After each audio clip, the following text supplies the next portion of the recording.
Olá, tudo bem? Paz. Tenho a palavra de Deus para compartilhar com você na meditação de 25 de março, cuja leitura bíblica do dia está em 2 Tessalonicenses, capítulos 1 a 3, ou seja, toda a epístola, e Números nos capítulos 19 e 20.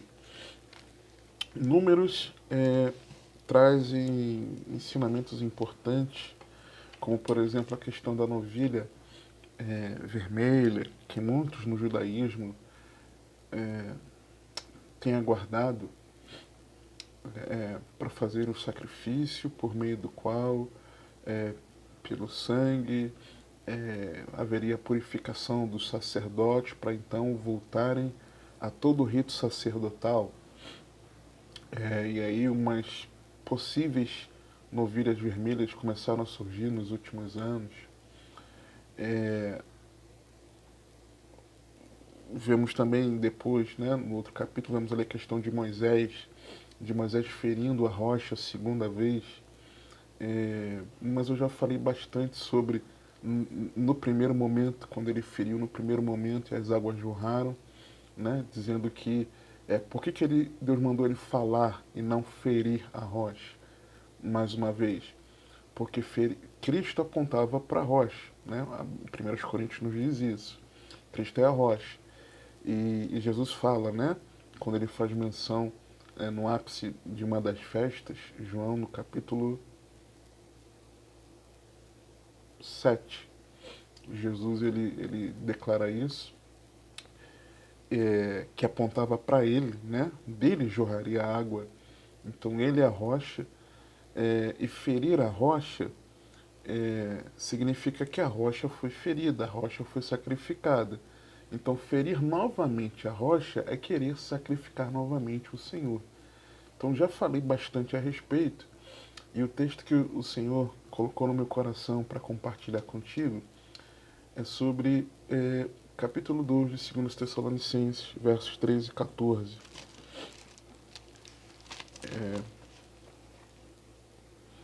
Acompanhe comigo se você puder. Diz assim a santa e poderosa palavra de Deus em 2 Tessalonicenses 2, versos 13 e 14. Mas devemos sempre dar graças a Deus por vós, irmãos, amados do Senhor, por vos ter Deus elegido desde o princípio para a salvação, em santificação do Espírito e fé da verdade, para o que pelo nosso Evangelho vos chamou, para alcançardes a glória de nosso Senhor Jesus Cristo. Amém? Então, queria falar sobre essa pergunta. Chamados pelo Evangelho? Porque, note comigo alguns dados sobre o crescimento do número de cristãos evangélicos no Brasil, segundo o Instituto Brasileiro de Geografia e Estatística, né, o IBGE. Em 1991, éramos 9% da população. Em 2000, 26,2 milhões, num crescimento de 15,5%,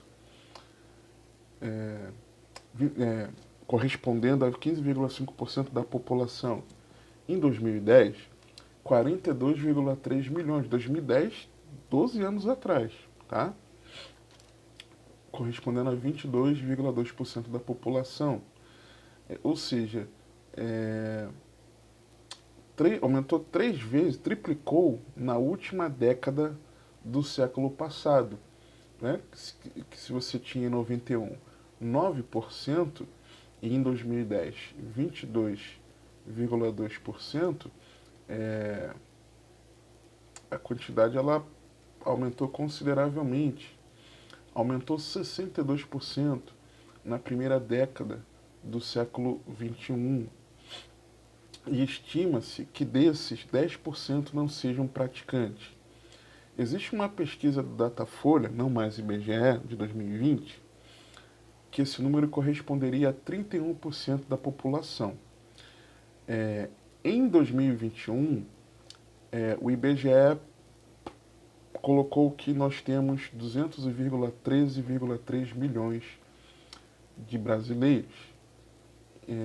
Fazendo aí essa proporção dos 31% do Datafolha, isso corresponderia a quase 60 milhões, 59, alguma coisa milhões de evangélicos que se dizem praticantes, porque tem os 10% que se dizem não praticantes, tá? Em 2018, com base em um desses estudos do IBGE, o José Eustáquio Diniz Alves, um demógrafo da Escola Nacional de Ciências e Estatísticas do IBGE, ele afirmou em 2018, tá? Que é possível que em 10 ou 15 anos, em 10 anos, a partir de 2018, 2028, 15 anos, 2033, ok? O Brasil não tenha mais a maioria da população católica, mas evangélica. Se estamos em 2022, ele falou isso em 2018, e ele falou 10 ou 15 anos, então daqui a 6 anos, daqui a 6 anos, 6 a 11 anos, seremos a maioria no Brasil, segundo estatísticas. Aí, por que esses 59 milhões de considerados praticantes não temos feito a diferença como sal e luz no Brasil? Não temos sido os guerreiros filhos da luz no Brasil. Porque muitos evidenciam um péssimo testemunho de vida, e eu já evidenciei em muitos momentos, afastando quem deseja se aproximar da caminhada de fé ou aqueles que fazem os novos convertidos tropeçarem. Por quê? Não parece-nos muito evidente que nem todo mundo nasceu de novo? A maioria. Pessoas atraídas por uma expectativa de bem-estar nessa vida terrena. Olha aí as multidões. Olha a diferença entre a multidão que estava perto de Jesus constantemente e o pequeno rebanho de discípulos. E essa expectativa, assim como eles lá com Jesus tinham expectativa de bem-estar na vida terrena, hoje em dia essa multidão continua tendo a expectativa de bem-estar nessa vida terrena. Por isso que diz que segue a Jesus. Por isso que está nas nossas igrejas. Por isso, na estatística do IBGE, diz que é evangélico. Essa expectativa ela é fortalecida porque não é anunciada a importância de nós sermos uma nova criatura. Você sabe disso. Mas o que é apresentado? É apresentada uma solução para aquele problema que a pessoa está vivendo. Então, a maioria desses milhões de autodeclarados evangélicos não tem uma fé aplicada no Senhor Jesus Cristo como seu Senhor e Salvador pessoal para sempre e desenvolvendo relacionamento com Ele. Não tem. Não tem. Não tem como. Não tem como. E por que a maioria não tem essa fé verdadeira, genuína em Jesus? Porque não ouvem. A fé vem pelo ouvir, e o ouvir pela palavra de Deus. Eles não ouvem. E não ouvem por quê? Porque muitos têm falhado na sua missão como igreja de fazer discípulos. E a origem disso, qual é essa falha? É de que está ausente uma pregação bíblica, cristocêntrica, e também ausente os ensinos da doutrina de Cristo. Ou seja, a maioria não foi chamada pelo Evangelho. Não foi chamada pelo Evangelho. Essa é a verdade. E qual é o contexto aqui do que Paulo está falando? Se lembra que os Tessalonicenses eles tiveram um discipulado padrão, modelo, e Paulo escreveu a carta como resposta às notícias de Timóteo, de que eles estavam bem, firmes na fé, e Paulo escreveu aquilo para confirmá-los diante de Cristo, na sua vinda. E aí, eu consigo ver Paulo escrevendo isso aqui, para o que pelo nosso evangelho vos chamou, eu consigo ver que, de fato, esses irmãos eles foram chamados pelo evangelho. Os irmãos tessalonicenses receberam a palavra de Deus com a merecida honra. Ele fala isso no capítulo 3, verso 1.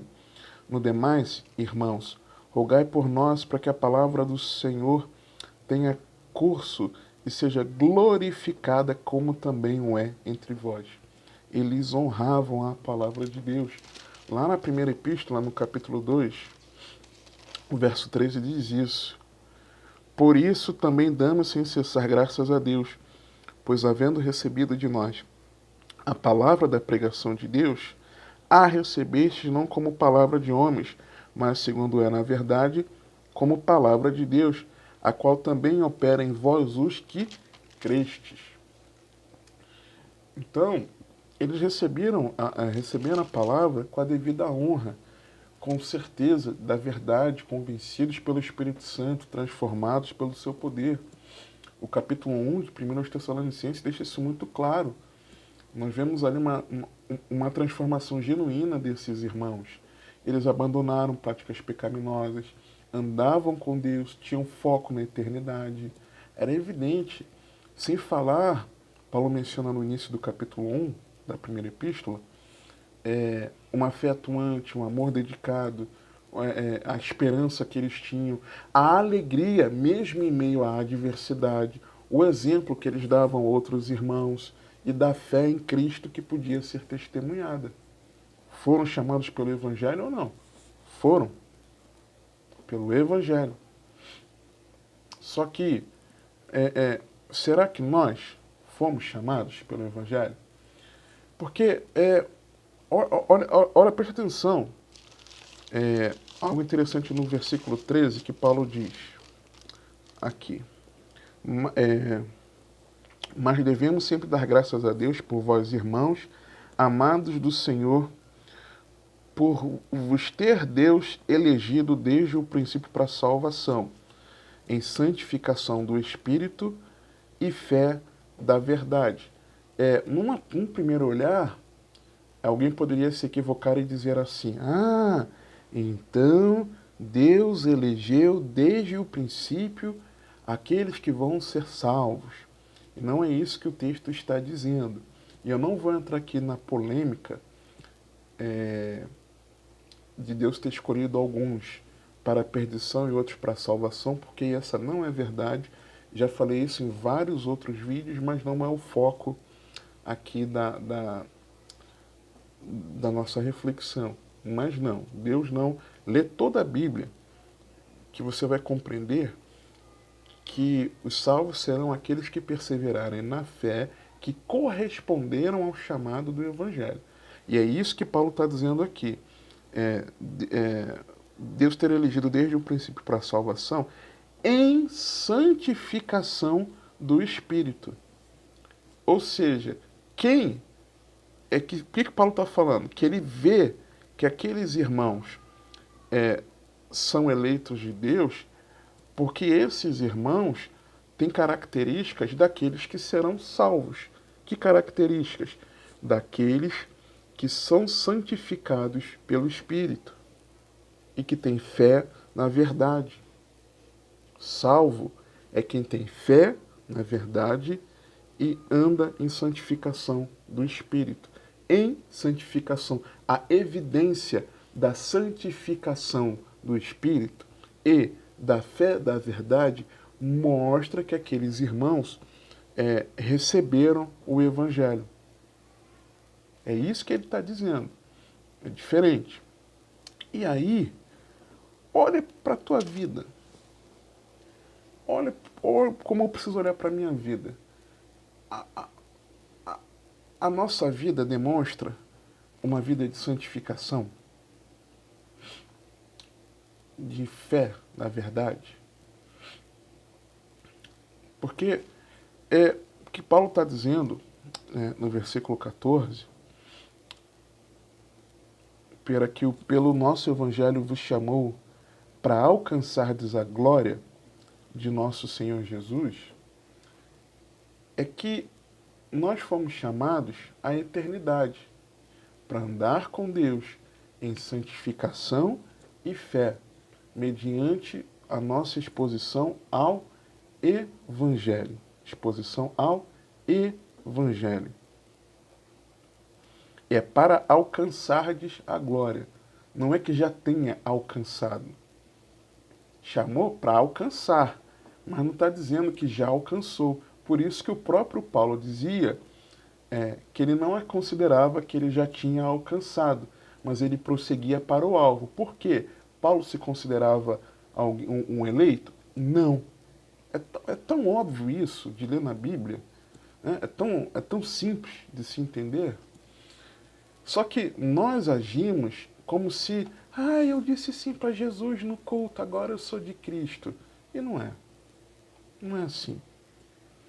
Na verdade, ao invés de dizer sim, levantar a mão no culto público, tinha que passar logo pelas águas do batismo, porque o batismo é a evidência pública do que está acontecendo internamente em você, né, da sua fé.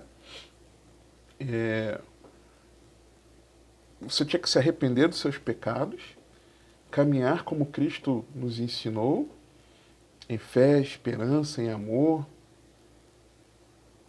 Mas será que é assim que nós vivemos? Se você se achegou pela expectativa de uma solução para algo terreno, para uma resposta, um milagre, uma cura, uma restauração na sua família, a concretização de um sonho, a realização de um projeto e ainda não compreendeu o Evangelho, tem algo muito errado aí. Que mensagem nós ouvimos no passado e temos ouvido agora? Foi e tem sido o Evangelho? O Evangelho é sobre Jesus, a salvação. O Evangelho é sobre Cristo, o ungido, o Messias, que por todas as Escrituras foi prometido ser enviado por Deus para a redenção. Lembra que eu falo que a Bíblia traz Jesus como tema central, a promessa da redenção como tema central, de um viver eternamente com Deus, essa promessa, desde o início, desde Gênesis. Então, o Evangelho é sobre o Filho de Deus, o unigênito do Pai, em quem nós devemos ter fé. O Evangelho é Jesus, nosso Senhor e Salvador pessoal para sempre. O Evangelho não é o benefício que eu posso ter nessa vida por dizer que eu sou de Jesus. É muito diferente. Muito diferente. Pela graça, você é salvo mediante a fé em Jesus, que morreu a morte que era sua por causa dos seus pecados, para que você receba perdão, tenha relacionamento com Deus, ande em novidade de vida, é um andar em novidade de vida, e você tenha a vida eterna. Mas você compreende isso? E teve um encontro verdadeiro com Cristo, confiando exclusivamente, plenamente no Senhor para a sua salvação, arrependendo-se de todos os seus pecados, convertendo-se de todo o coração, vivendo para a glória de Deus como uma nova criatura regenerada pela palavra, capacitada pelo poder do Espírito Santo, em um relacionamento pessoal com Cristo, guardando a esperança da vida eterna. É isso? Tem certeza? Você foi chamado pelo Evangelho? A palavra nos diz que somos chamados para a graça de Cristo. Gálatas 1, 6 e 7. Maravilhe-me de que tão depressa passastes daquele que vos chamou a graça de Cristo para outro evangelho, o qual não é outro, mas há alguns que vos inquietam e querem transtornar o evangelho de Cristo. Chamados para a graça de Cristo, não para o presentinho de Cristo, não para a bênção de Cristo, mas para a graça de Cristo. Fomos chamados, aliás, também para pertencermos a Cristo, sermos de Cristo. Romanos 1, de 1 a 6. Em obediência da fé. Paulo, servo de Jesus Cristo, chamado para apóstolo, separado para o Evangelho de Deus, o qual antes prometeu pelos seus profetas nas Santas Escrituras acerca de seu filho, que nasceu da descendência de Davi segundo a carne, declarado Filho de Deus em poder segundo o Espírito de santificação, pela ressurreição dentre os mortos, Jesus Cristo, nosso Senhor, pelo qual recebemos a graça e o apostolado, para a obediência da fé entre todas as gentes pelo seu nome, entre as quais sois também vós chamados para serdes de Jesus Cristo, não da denominação, não da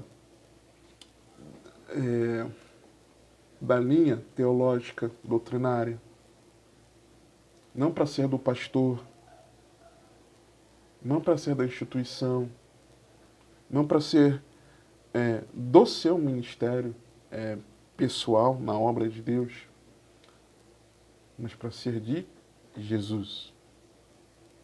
Que dirá para ser de você mesmo, dos seus desejos, dos seus anseios, das suas vontades? Que dirá dos seus pensamentos? Que dirá? Fomos chamados ao arrependimento. Lucas 5, 31, 32. E Jesus, respondendo, disse-lhes: não necessitam de médicos que estão sãos, mas sim os que estão enfermos. Eu não vim chamar os justos, mas sim os pecadores ao arrependimento. Fomos chamados das trevas para a luz. 1 Pedro 2, 9 e 10. Mas vós sois a geração eleita, o sacerdócio real, a nação santa, o povo adquirido, para que anuncieis as virtudes daquele que vos chamou das trevas para a sua maravilhosa luz. Vós, que em outro tempo não erais povo, mas agora sois povo de Deus, que não tinhas alcançado misericórdia, mas agora alcançastes misericórdia. Somos chamados para a liberdade. Gálatas 5, 13. Porque vós, irmãos, fostes chamados à liberdade. Não useis então da liberdade para dar ocasião à carne, mas servi-os uns aos outros pelo amor. Fomos chamados numa esperança. Efésios 4, 4. Há um só corpo e um só espírito, como também fostes chamados, em uma só esperança da vossa vocação. Fomos chamados para a vida eterna. 1 Timóteo 6, 12. Milita a boa milícia da fé, toma posse da vida eterna, para a qual também foste chamado, tendo já feito boa confissão diante de muitas testemunhas. Fomos chamados para a eterna presença de Deus. 1 Pedro 5, 10. E o Deus de toda graça, que em Cristo Jesus nos chamou à sua eterna glória, depois de havermos padecido um pouco, Ele mesmo vos aperfeiçoe, confirme, fortifique e estabeleça. Nos chamou à sua eterna glória, porque todos pecaram e estão destituídos da glória de Deus. Deus, não satisfeito com isso, nos chamou para nós estarmos na sua eterna glória. O pecado nos destituiu da glória, mas Deus, pelo Evangelho, nos chama à glória. Você está entendendo? Somos chamados com garantia 1 Tessalonicenses 5, 23 e 24. E o mesmo Deus de paz vos santifique em tudo, e todo o espírito e alma e corpo sejam plenamente conservados irrepreensíveis para a vinda de nosso Senhor Jesus Cristo. Fiel é o que vos chama, o qual também o fará. Não é que ele chamou e, não, era uma brincadeira, vai todo mundo para o inferno. Não. Aquele que foi chamado pelo Evangelho e permanece confirmado em Cristo, Deus o fará. Né? Conservará irrepreensível para a vinda de Cristo. Porque o próprio Deus é que nos santifica. Somos chamados para o relacionamento com Jesus. 1 Coríntios 1, 9. Fiel é Deus, pelo qual fostes chamados, para a comunhão de seu Filho Jesus Cristo, nosso Senhor. O mesmo Deus que dá garantia é Deus que deseja a nossa comunhão com Cristo. É o mesmo Deus que nos chama para a sua presença. É o mesmo Deus que nos chama para a eternidade, não para a vida terrena. Que nos chama numa esperança, que nos chama à liberdade, que nos chamou das trevas para a luz, que nos chama ao arrependimento, que nos chama à obediência da fé para pertencermos a Cristo, que nos chama à graça de Cristo. É esse mesmo que também nos chama para a santidade. 1 Pedro 1, 15 e 16. Mas como é santo aquele que vos chamou, sede vós também santos, em toda a vossa maneira de viver, porquanto está escrito, sede santos, porque eu sou santo. 1 Tessalonicenses 4, 7. Porque não nos chamou Deus para a imundícia, mas para a santificação. Esse mesmo chamado é um chamado para a unidade do corpo de Cristo, Colossenses 3,15. E a paz de Deus, para a qual também fostes chamados em corpo, domine em vossos corações e sede agradecidos. E é o mesmo chamado para amar os irmãos. 1 Pedro 3, 8 e 9. E finalmente, sede todos de um mesmo sentimento, compassivos, amando os irmãos, entranhavelmente misericordiosos e afáveis, não tornando mal por mal, ou injúria por injúria, antes, pelo contrário, bendizendo, sabendo que para isso fostes chamados, para que por herança alcanceis a bênção. Chamados para aflições e sofrimentos. Que isso, irmão? Que escândalo! 1 Pedro 2, 20 a 21. Por que glória será essa, se pecando, sois esbofeteados e sofreis? Mas, se fazendo bem, sois afligidos e o sofreis. Isto é agradável a Deus, porque para isto sois chamados. Pois também Cristo padeceu por nós, deixando-nos exemplo, para que sigais as suas pisadas. Chamados para a verdadeira felicidade. Apocalipse 19, 9. E disse-me, escreve, bem-aventurados, ou seja, plenamente felizes, aqueles que são chamados à ceia das bodas do Cordeiro. E disse-me, estas são as verdadeiras palavras de Deus. Só que aí, chamados às bodas do Cordeiro, o filho do rei, nos lembra da parábola que Jesus contou, em que muitos são chamados, mas poucos são escolhidos, ou porque recusaram o convite, ou porque não estava com a veste adequada. Mateus 20, 2, de 11 a 14. E o rei, entrando para ver os convidados, viu ali um homem, convidado é porque foi chamado, ok? Que não estava trajado com veste de núpcias, das bodas, e disse-lhe, amigo, como entraste aqui, não tendo veste nupcial? E ele emudeceu. Disse então o rei aos servos, amarrai-o de pés e mãos, levai-o e lançai-o nas trevas exteriores. Ali haverá pranto e ranger de dentes, porque muitos são chamados, mas poucos escolhidos.